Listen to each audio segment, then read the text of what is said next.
Hello guys खुलुमबाय नोंथांमोन बयखौबो आरोबाव दिनै बे गोदान भिडिअजों लोगोसे आंनि चेनेलाव बरायहरबाय। तो गाइस दाखालि साननैसो जि नाफाथिनि भाइरेल भिडिअ माने ससियेल मिडियायाव नोंथांमोना नुगासिनो दंमोन। तो बिनिनो जायफ्रा बै हरावहा हमदोंमोन जेनेबा बिथांमोनजों लोगोसे बिथांमोना माने सावरायबाय आरो। तो बिनिनो माखासे क्लिपखौ आं नोंथांमोना दिन्थिगासिनो, नोंथांमोना खोनासंनानै ला। सेंग्रा सिख्लाफोरनिसिम बेखौनो बुंनो बा खावलायनो हास्थायगोन बे भिडिअनि गेजेरजों बेबायदि खैफोदाव जेन आरोबाव गोग्लैया। तो बेखौनो बुंगोन आरो। तो बिथांमोना आरोबाव मा रायलायखो आं बेखौ नोंथांमोना दिन्थिनोसै। कमप्रमाइस मा रायलायलायखो मा बिसोरनि खुगानिफ्राय नोंथांमोना खोनासंना लादो आरो। दिनै बे समाव दाखालि 4 थारिख फुंबिलि 4टा बाजियाव जिहेतु जानानै थांनाय जाथाय, बे जाथायनि सोमोन्दै मोन्नैबो पार्टिजों बा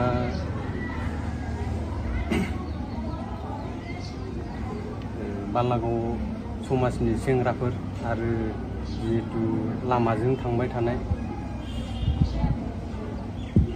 गामि खाथिनि नाफाथि इउटुबार बिथांमोननि गेजेराव जिहेतु भुल बुजाबुजि जाथाय जालाङो,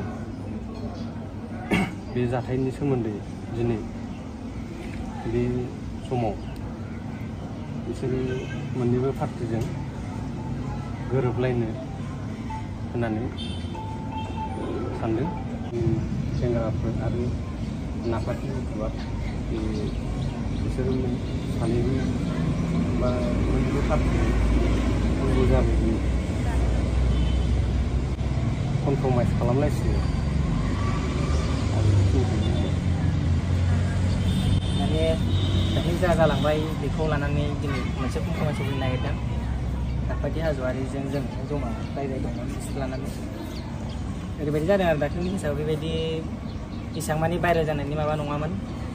बेखौ बेलेगासो लिक आउट खालामनानै भाइरेल खालामना होदों। जोंनिफ्रायथ' बिदि लिक आउट जालांदों बेबायदि नङामोन आरो।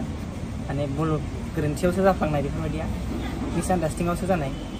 बेखौनो लानानै दिनै सावरायनानै जों जमा गोरोबलायनानै थानो होननानै दिनै नैबेयावहाय जमा जाफैदों आरो जोङो गोरोबलायना थागोन होननानै। बेखौनो रायजो राजाफोरा नुदोंबा नैबे नाफाथि हाज'वारियाबो माने 2टा बाजियाव बयबाबो जेनेबा जोंबो एसे सन्देहखौ खालामखागोन नालाय, हरनि 2टा बाजियाव बिदि थाथ'ै फैयोबा जोंबो एसे सन्देह खालामखागोन। बेखौनो लानानै गोरोन्थियावसो बुजिलायनाय जादों नालाय, बिदि एसेबांबो माबा जायाखैमोन। ओमफ्राय जोंनि गेजेरावबो बिदि एसेबां माबा जायाखै आरो।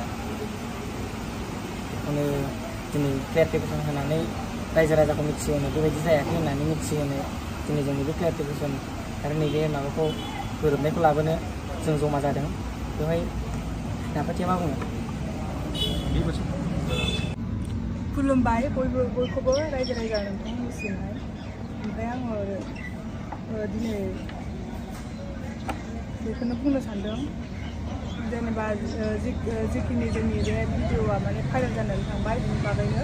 ओमफ्राय दा बे भाइरेल जाना थांनाय भिडिअआवहाय जोङो जयै माबा कमप्रमाइस खालामनो भिडिअखौ लाबोनाय जाबाय आरो।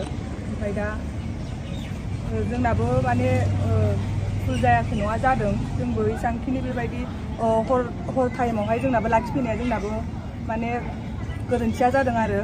दा बिनि थाखायनो बिसोरबो बुजिस्लाबियाव जेनेबा बिदिनो एसे नायनि जाबाय। ओमफ्राय दा बिसोर आदामोनाबो जोंनि गामि खाथिनिनो। ओमफ्राय दा बिसोरबो माने इसेबां बिदि हरनि टाइम समावहाय बिसोरबो माने डिउटि नेदोंमोन आरो। बिसोरनि गामियाव माने बिराद सिखावफोर। जों मोन्नैबो दोलोनि गेजेरावहाय भुल बुजाबुजि जादोंमोन। दा बे जाथायखौहाय जोङो मोननै दोलोजोंहाय कमप्रमाइस खालामबाय।